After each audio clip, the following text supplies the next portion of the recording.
내가 어제 너네 집에도 갔고 그리고 우리가 Halo semua, hidup terkadang tak sesuai dengan apa yang kita rencanakan.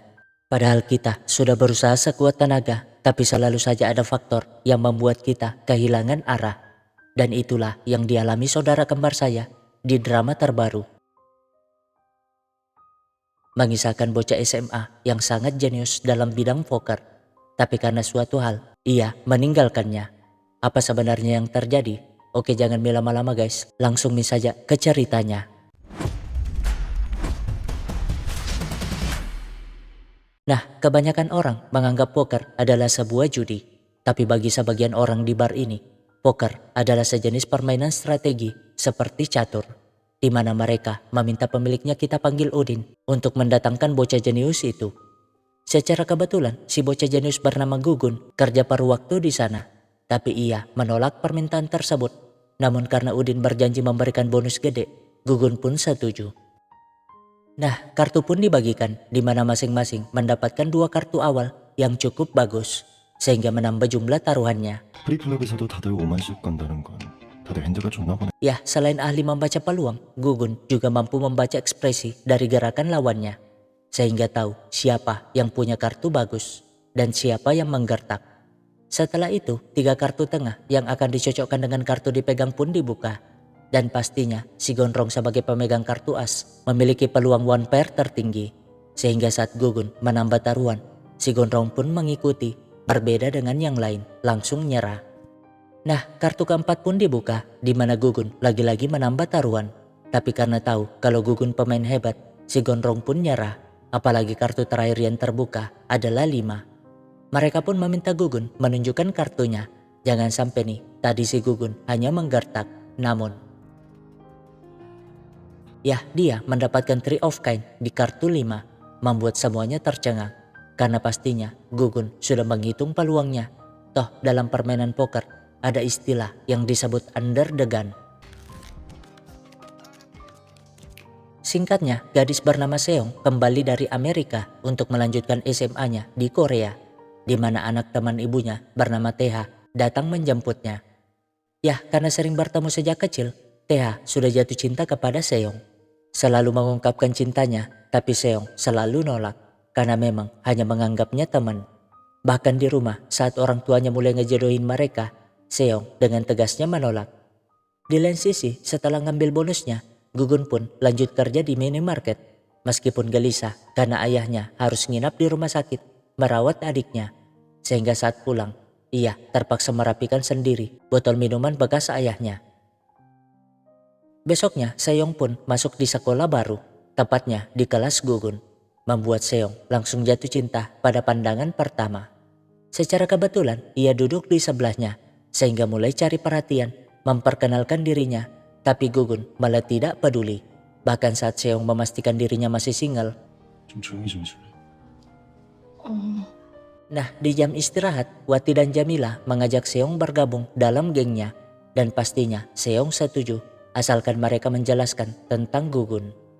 Dengan begitu, mereka pun bercerita kalau Gugun dijuluki zombie karena menutup diri kepada siapapun meskipun ganteng.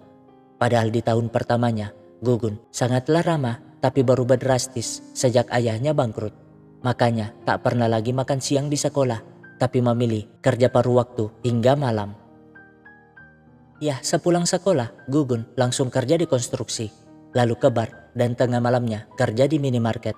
Di mana malam itu, 2 bocah gendeng memakai kartu kredit emaknya buat judi poker online.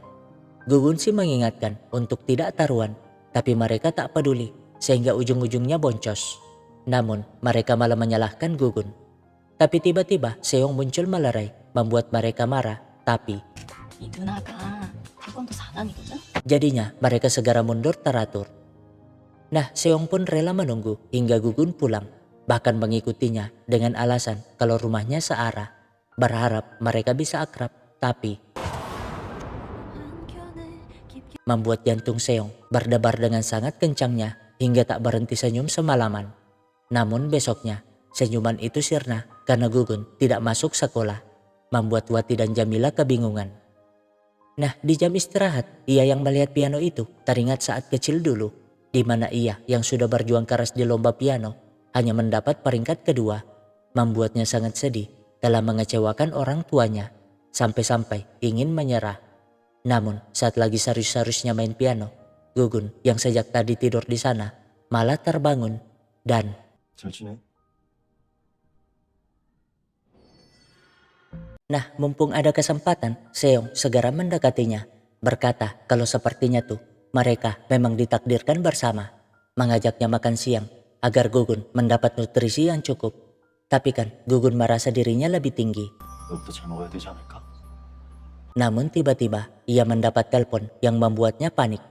Jadi dulu saat lagi bahagia-bahagianya, adiknya bernama Junhee tiba-tiba pingsan, segera membawanya ke rumah sakit dan rupanya Junhee menderita kanker darah yang butuh biaya sangat besar. Karena itu ayahnya berakhir mabok-mabokan hingga berujung ditabrak. Makanya sekarang ayahnya yang pincang selalu nginap di rumah sakit dan Gugun berusaha mencari uang yang banyak demi perawatan adiknya. Masalahnya sekarang adiknya sempat sekarat dan butuh operasi sumsum tulang belakang. Karena itu Gugun terpaksa kerja di tempat judi ilegal yang gajinya lebih banyak.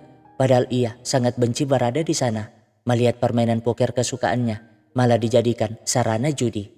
Dan saat pulang ayahnya terus mabok-mabokan demi melupakan kepedihannya. Padahal ayahnya adalah salah satu legenda di dunia poker. Besoknya karena mati-matian kerja, Gugun memanfaatkan waktu sekolah untuk tidur. Sehingga Seong berkesempatan memberi perhatian, menjaganya hingga jam sekolah selesai. Meskipun begitu, si Gugun masih tidak peduli, membuat Seong sedih. Tapi melihat ponsel Gugun di sana, ia pun segera mengejarnya.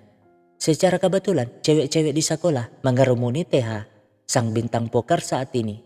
Tapi Seong malah melewatinya demi memberikan ponsel Gugun. Jadinya TH yang cemburu sangat terkejut, apalagi Gugun adalah orang yang dibencinya. Jadi saat Gugun kelas 1 dulu, TH yang kelas 3 menantangnya bermain poker untuk menunjukkan siapa yang terhebat.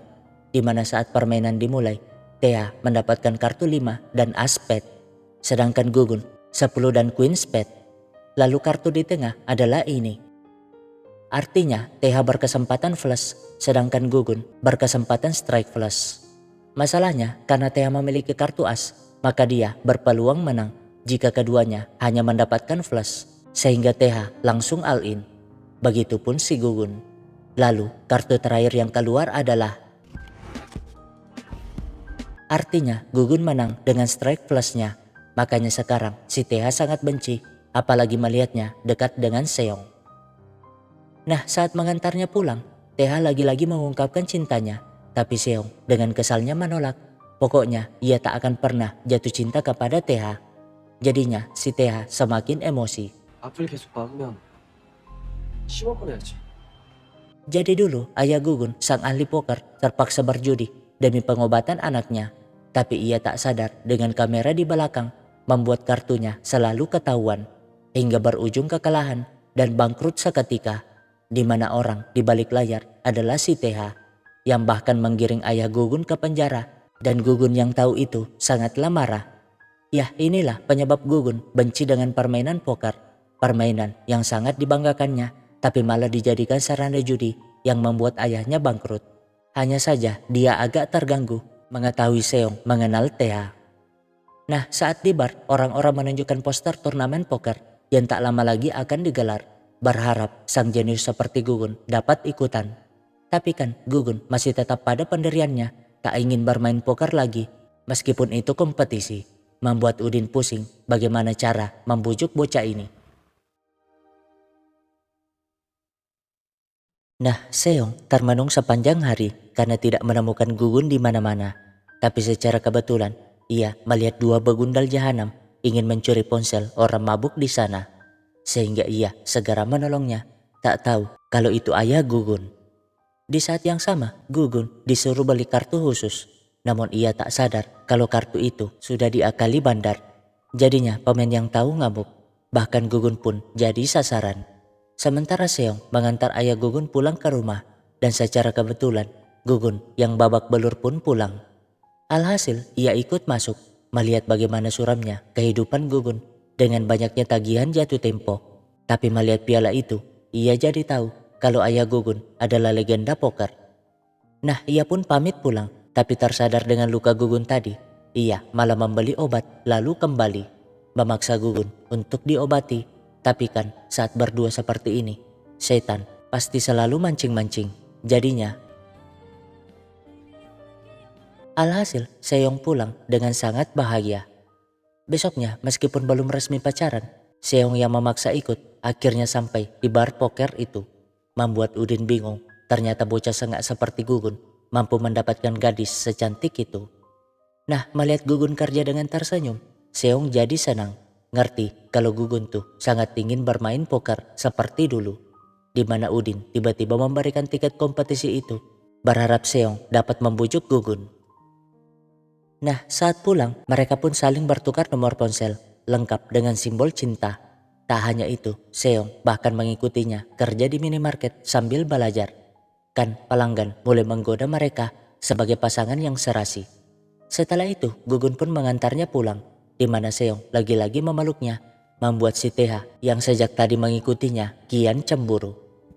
Besoknya, Seong kembali murung karena Gugun tidak datang ke sekolah, bahkan tak mengangkat teleponnya.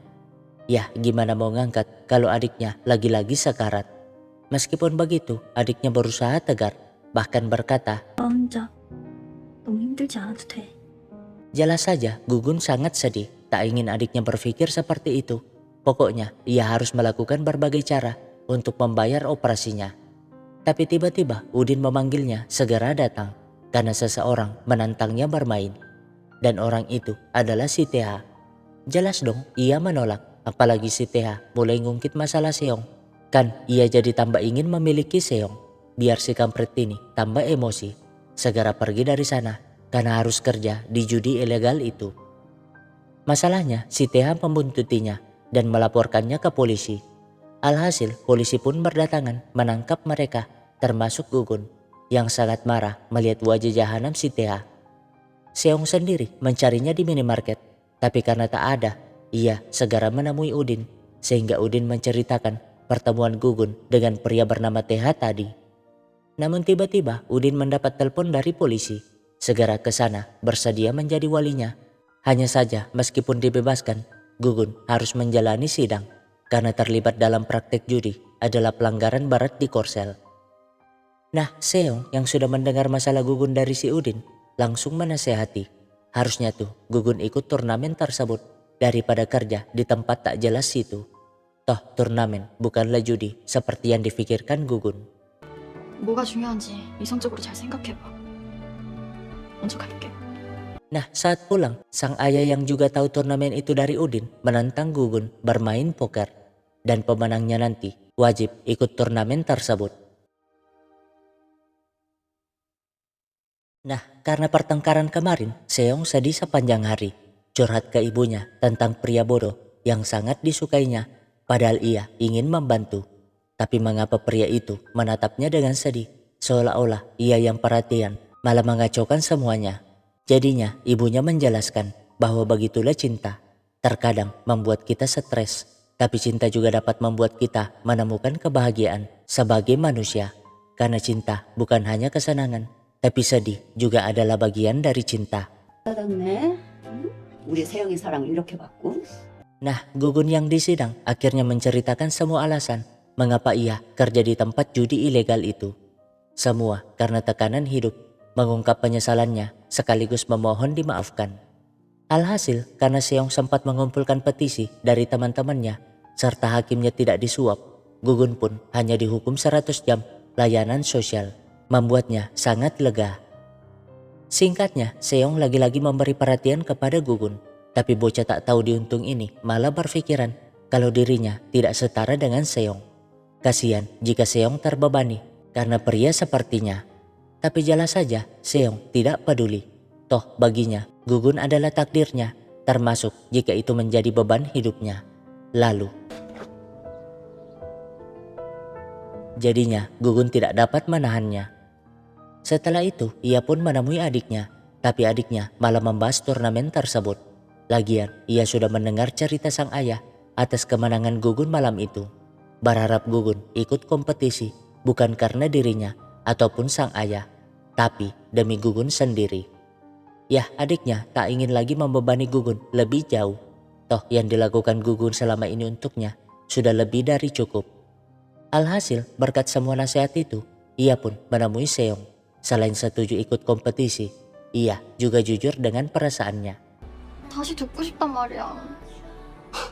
Singkatnya, kompetisi pun dimulai dan karena makan waktu berhari-hari, Udin menyewakannya hotel. Seong juga nongol dengan pakaian mancing dosa, memberi semangat sekaligus menitipkan jimat keberuntungan. Jadinya Gugun pun masuk bertemu dengan si Tea yang terkejut melihat jimat Seong di sana. Kesal apalagi Gugun memperjelas hubungannya dengan Seong. Alhasil penyisian pun dimulai, di mana Gugun lolos dengan mudah ke babak final. Begitupun si Tea, meskipun gelisah dengan kehadiran si Gugun. Nah, malamnya Seong yang belum ganti baju malah nongol. Kan si Gugun jadi terpancing macam kucing melihat mangsa. Begitupun Seong yang malah setuju membiarkan Gugun membuka segelnya. Beruntung si Gugun insyaf tak jadi melakukan itu, memilih menatap wajah Seong saja hingga tertidur. Besoknya 10 finalis pun memulai pertandingan puncak, di mana satu persatu dari mereka akhirnya gugur. Tersisa 3 orang, Gugun, si Tea, dan Om Topi ini. Nah, melihat wajah si Tea yang percaya diri, Gugun memilih fold. Dan memang benar, kartu awal si Tea, King dan As. Sehingga ia langsung all in. Tapi karena Om Topi merasa kartunya berpeluang flush, akhirnya ikutan. Namun, kartu terakhir malah 8. Jadinya si Tea menang tipis dengan one pair plus king. Nah, tersisa mereka berdua, di mana Gugun memegang kartu queen dan king clover. Sedangkan si Tea mendapatkan pair as. Jelas dong, semua player yang mendapatkan pair as di awal pasti akan menambah taruhannya, membuat Gugun gelisah. Tapi malah menaikkan taruhannya. 레이지. Nah, 3 kartu di tengah pun dibuka, membuat si Tea sangat percaya diri karena sudah 3 of kind as, sehingga ia langsung all in. Tapi Gugun malah all in juga, sehingga mereka menunjukkan kartu masing-masing. Nah, kartu keempat pun dibuka, yang tak lain adalah as, membuat semuanya yakin kalau pemenangnya pasti si Tea. Yah, jika Gugun ingin menang, kartu terakhir haruslah 10 clover, biar strike flush. Tapi kan dalam hitungan matematis, peluang kartu itu keluar hanyalah 0,0054%, atau bahasa Arabnya mustahil. Jadinya Gugun hanya dapat berdoa demi adik, ayah, dan dirinya sendiri. Lalu yah, keajaiban terjadi. Ia akhirnya merebut gelar juara, membuat si Tea kesel, tapi harus menerima kekalahannya. Singkatnya, Gugun pun kembali ke sekolah untuk mengejar ketertinggalannya selama ini. Toh dengan hadiah itu, ia kini dapat membiayai adiknya dan hidup keluarganya. Di mana adiknya kini dapat diselamatkan, membuat mereka sangat lega. Khususnya si Gugun yang kini dapat melanjutkan hidup, memikirkan kebahagiaan dirinya sendiri. Dan tamat. Yah, beginilah hidup. Kadang kita harus melalui proses panjang dan bertaruh untuk mengubah nasib. Tapi yang terpenting adalah peran orang-orang sekitar kita, mulai dari keluarga, sahabat, dan pasangan.